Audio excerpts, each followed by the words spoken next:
pupunta kayo ng Tokyo. Hi mga be, Jasmine here at may mga share ako sa inyo na pinasabay ko sa Japan. So last May kami ng Japan at ang dami kong mga nabili doon ng mga highly recommended na mga skincare products. And syempre, na-try ko na sila. And then may friend ako na napunta ng Japan, Osaka specifically, ayun, napasabay ako. So, ito yung mga products talaga na nagustuhan ko at uulit-ulitin ko. Kaya, napabili ko, gets. So, una sa lahat, shout out kay R.A. Villafranca. Full name at kay Kat Ebora Villafranca, ang newlywed. Dahil sila ngayon ng effort na bilhin to. Ako lang talaga yung ang daming pabili. So, unang-una, as a tita, ayan. To, favorite kasi ito sa bahay. Ito yung parang salompas. Pero mga bilog siya na ganyan. So, ganyan siya kaliit, mga be. Ito ay yung 156, ibig sabihin 156 pieces yung laman niya. At ito naman ay yung 78. So, medyo malaki yung pagkabilog niya, compare nyo dito. So, 78 pieces yung laman. Yun yung difference niyan, dalawa.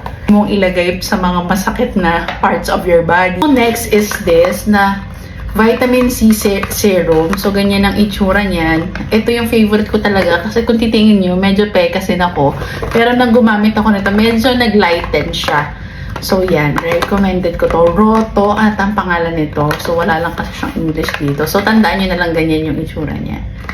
Next, ito talaga ever since naman, Biore yung sunblock ko. So, nung nag-Japan ako, ang dami kong hinord na ganito. Pero parang hindi pa rin pala totally madami. So, yung iba kasi pinibigay ko. So, ayan, ito yung mga pang-reserva ko. Kasi hindi na ako nagpapalit talaga ng sunblock. Ito na lang. So, pag nag-Japan kayo, ito talaga. Mas mura to sa Japan. Dito meron naman din to sa Watsons. Pero mga 400, 500. Pero doon parang mga 300 plus lang. Tapos minsan, sale pa, buy one, take one. Yan. Biore Aqua Rich Essence. Ito pa yung isang Biore na hindi ko nabili. So, ayan, pinabili ko na lang. Ito naman ay para din, ay sunscreen din na ini-spray naman. So, ayan. Pang retouch. So, okay siyang pang retouch. So, excited to try this. This is my favorite eyeliner. Ayan, no, kanina pang umaga eyeliner na yan, meron pa. So, dahil dito yan, hindi ko alam kung anong title niya, pero tandaan nyo na lang, screenshot nyo na lang. So, medyo paubos na siya kasi everyday talaga akong nag-eyeliner. So, yan. Screenshot nyo na lang mga be.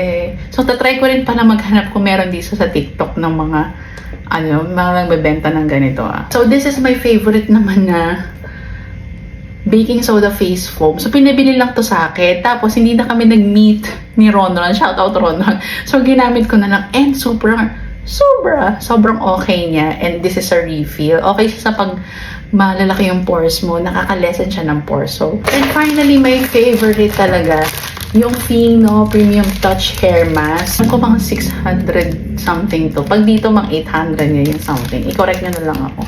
So, conditioner siya, mga be. Pag ginamit nyo talaga to, mga be, ang lambot ng hair nyo. Oh. Although, maganda naman talaga ng hair ko. Chares! Pero yun nga, extra lambot ng hair talaga. And ang ganda. Ewan ko lang to, ba't may kasama siyang ganyan? Baka free. So, itatry natin. At di ko alam kung ano siya. Hair oil. May kasama siyang hair oil na hindi ko pinabili. Saan i-share sa inyo kung pupunta kayo ng Tokyo, Osaka, ganyan. Ito yung mga must buy. Ito yung mga repeat buys ko na. Alright, Jasmine here.